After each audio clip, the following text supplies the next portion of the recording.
It is not surprising to me as I go toward the end of the questioning that a lot of the things that I had prepared to talk to you about this morning have already been covered.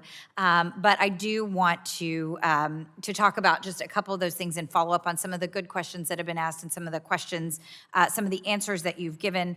Of course, I represent the Houston, Texas area, and so we are very familiar with the importance of AM radio for emergency alerts as well as for all the other purposes we've been talking about here this morning. And I know my constituents care deeply about this issue. In the last just couple of months, as this issue has been more and more in the news and in our conversations, I've heard from hundreds of constituents in a very organic way about their concerns about making sure that they can continue to have access to AM radio. And so there are certain things we've touched on, and I just want to emphasize are really important to us. We've talked a little bit about the importance of being able to communicate in different languages.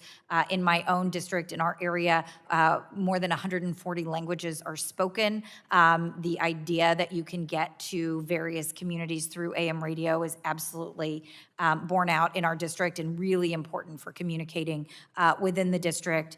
And of course, we are no stranger to weather disasters and other emergencies, unfortunately, summer and winter. And this has been a critical lifeline for us. And so these really are the priorities of our community. And you all have talked a lot about that this morning, so I appreciate your insights. It's been incredibly helpful. What I'm not totally sure, Representative Allen was just asking a couple of questions about this, and I think Mr. Chapman, you were just saying something has changed recently.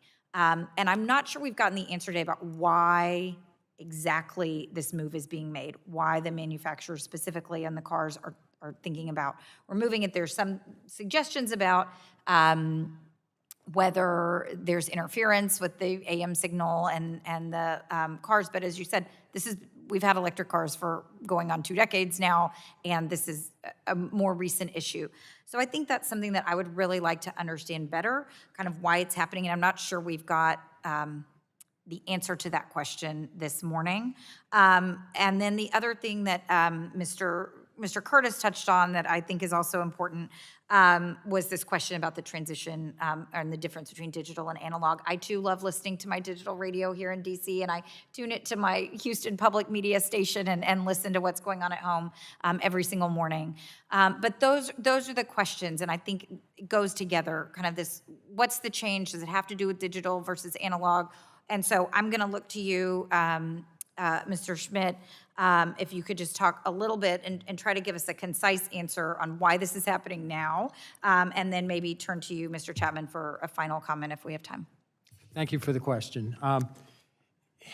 With respect to changes over time, I have to admit my expertise is in the safety end and not in the actual EV architecture. So I'm going to have to come back with you with some information. I think it's a great question and begs the information, but we will provide that for you. Okay, thank you. Yeah, I would appreciate that if you could supplement. I know we'll have a couple of weeks at the end of the hearing to supplement the record, and I think it's really important for us to understand that. And so I guess, can I ask sort of 2 related questions, Mr. Chapman? One, based in your experience, and 2, what we've heard is that there is a move toward digital that could be part of it, but also can you speak to whether not just the expense, but the differences you might see in terms of reach, resiliency, and kind of the depth and strength of the analog and digital signals? Like I said, I love my digital radio, but can you just talk to that and what those concerns and issues might be as well in your answer? Thank you, Congresswoman. I listened to you talk about Houston and Harvey. Our son was in Houston at that time when 60-some inches of rain in a little more than a day were dumped on the community. And I'll touch on the digital thing in a moment. But what was important is he was prepared because he knew the power was going to go out. He parked his car in a parking garage up on the 2nd level, and so he was going to be in a place at least where he could get information.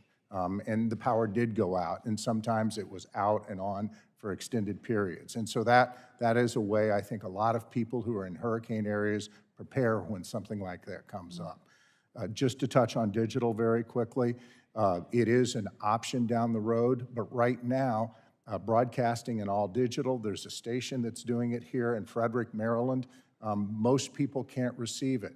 It's only a small percentage of the receivers. It's not an option that's available to us yet. It should be explored, but EAS depends on analog stations. Well, thank you for that. I appreciate that. And I will just add as I yield back that I too have a weather radio. It's a great thing to have if you're in an area like ours that's entirely weather. But I think it's critically important that we preserve this ability to communicate with everyone in times of disaster. And that's certainly true of our experience in Houston. So again, Mr. Chairman, I thank you so much for holding this very important hearing, and I yield back.